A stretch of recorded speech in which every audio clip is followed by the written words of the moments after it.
I can't understand that. What's there to understand? But why do anything? Why love? Why live?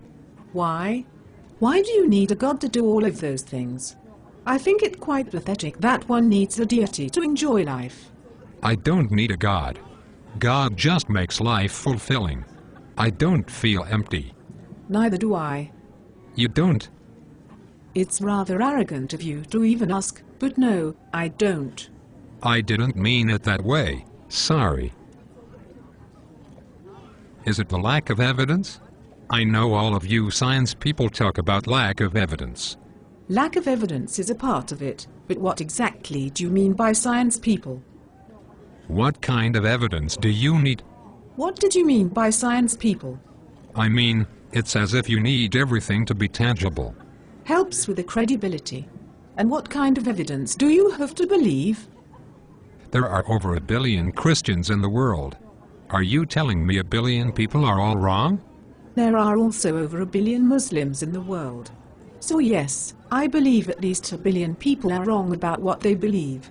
My number of misinformed is much higher, though. Well? Look, you're a Pittsburgh Steelers fan, correct? Yeah, why? But you live in Chicago. Why aren't you a Bears fan?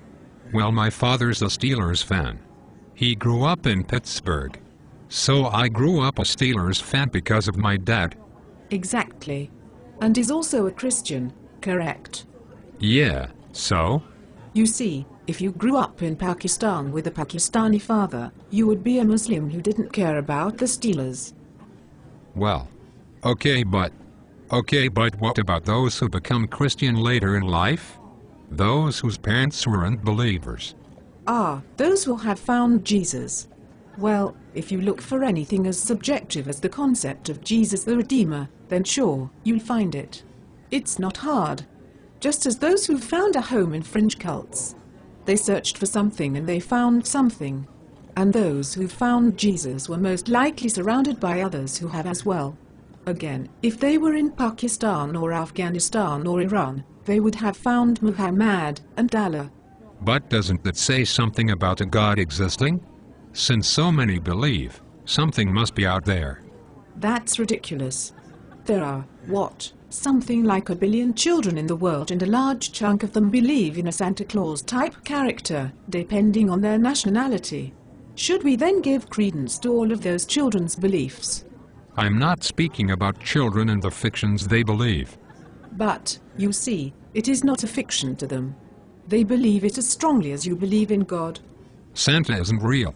How can you compare God to Santa?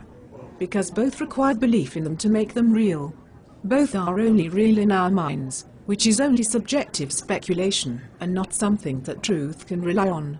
Santa isn't real, and I don't think you should be comparing him with God. You can't disprove Santa, just as God can't be disproved. It doesn't make either valid. All right, explain why so many believe in something rather than nothing. Firstly, I don't believe in nothing. I believe in friendship, love, art, literature. The list goes on.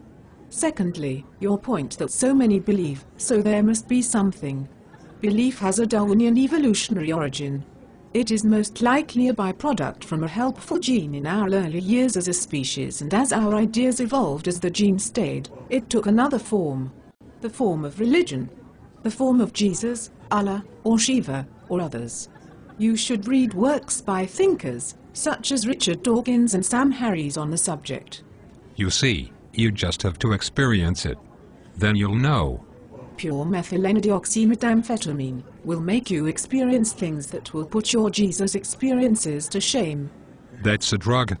Those experiences aren't real. The experience is real to the users. And how can you tell that your experiences are real and not just some self-induced euphoria?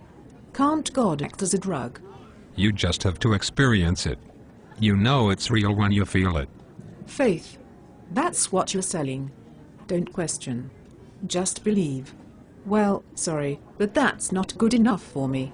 The writer Christopher Hitchens makes the poignant point that according to holy books, God created humans evil, then ordered us to be good. You're a father, you have created life, so would you make your children evil, then punish them when they are? God is perfect, so we must be as well. Why doesn't he just leave us alone? Instead, he keeps butting in with all of these prophets and miracles and disasters, because that's the script that man has written for the character of God. Because that is what man would do if he were God. That's the man-made plot of divinity. And to use Mr. Hitchens again, why does God tend, quote, to reveal himself only to unlettered and quasi-historical individuals, in regions of Middle Eastern wasteland that were long the home of idol worship and superstition, and in many instances already littered with existing prophecies, end quote. It is all man-made. That's why. Look. You just have to experience it. What I'm going to experience is a cheesecake for dessert. Waiter.